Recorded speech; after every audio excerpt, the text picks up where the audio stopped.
आज हम क्रियात्मक विकास प्रारंभ कर रहे हैं, जिसे इंग्लिश में मोटर डेवलपमेंट कहते हैं। इसके अंतर्गत हम जिन मुद्दों को समझने वाले हैं वे मुद्दे हैं। सबसे पहले हम देखेंगे इसमें क्रियात्मक विकास का अर्थ एवं परिभाषा, क्रियात्मक कौशल सीखने हेतु आवश्यक घटक, क्रियात्मक विकास का महत्व और क्रियात्मक कौशल। आइए प्रारंभ करते हैं।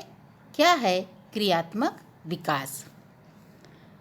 क्रियात्मक विकास के आधार पर पूर्ण रूप से परावलंबी शिशु धीरे धीरे स्वावलंबी बनने लगता है। शिशु विविध क्रियाएं जब करता है तो प्रारंभ में ये सभी क्रियाएं निरर्थक होती है।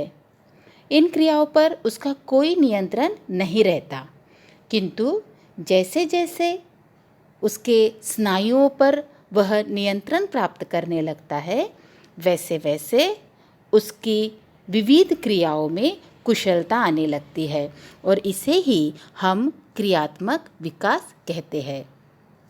शारीरिक गतियों पर नियंत्रण प्राप्त करना अर्थात क्रियात्मक विकास है, और ये नियंत्रण शिशु तब प्राप्त करता है जब उसके शरीर की विविध मांसपेशियां, तंत्रिका केंद्र और तंत्रिकाओं का विकास होता है तथा उन सभी में समन्वित रूप से कार्य करने की क्षमता आती है।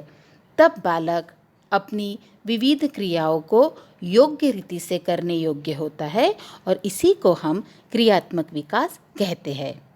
अब हम समझेंगे क्रियात्मक विकास का अर्थ। तो आइए देख लेते हैं कि क्रियात्मक विकास का अर्थ क्या है।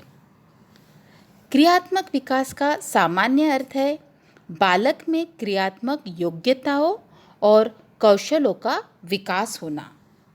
इसके द्वारा बालक अपने स्नायु और मांसपेशियों पर नियंत्रण रखना सीखता है।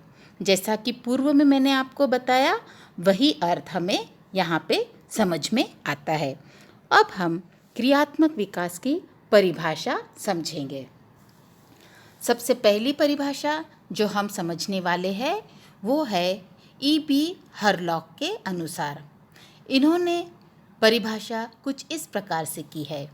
क्रियात्मक विकास से तात्पर्य मांसपेशियों की उन गतिविधियों के नियंत्रण से है जो जन्म के समय तथा जन्म के कुछ समय बाद तक निरर्थक एवं अनिश्चित होती है। इस परिभाषा से हमें ये ध्यान में आता है कि आपने भी देखा होगा कि बालक जब जन्म लेता है, जब वो शिशु होता है, तब उसके शरीर की विविध जो गतिविधियां है उस पर उसका कोई नियंत्रण नहीं होता है। वो पूर्ण रूप से परावलंबी होता है और ये जो गतिविधियां है जन्म के कुछ समय बाद तक रहती है और ये अनिश्चित होती है, किंतु धीरे धीरे जैसे जैसे उसकी मांसपेशियों में परिपक्वता आती है और उसका उन मांसपेशियों की विविध गतिविधियों पर नियंत्रण आता है, तब वह विविध क्रियाएं कुशलतापूर्वक करने योग्य हो जाता है और इसी को हम क्रियात्मक विकास कहते हैं।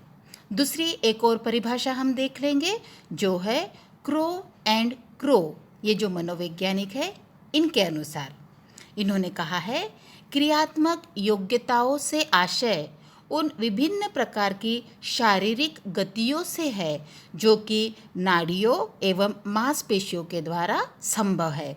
इस परिभाषा से भी हमें यह समझ में आता है कि जब तक हमारे शरीर की विविध प्रकार की मांसपेशियां, नाड़ियां, इन पर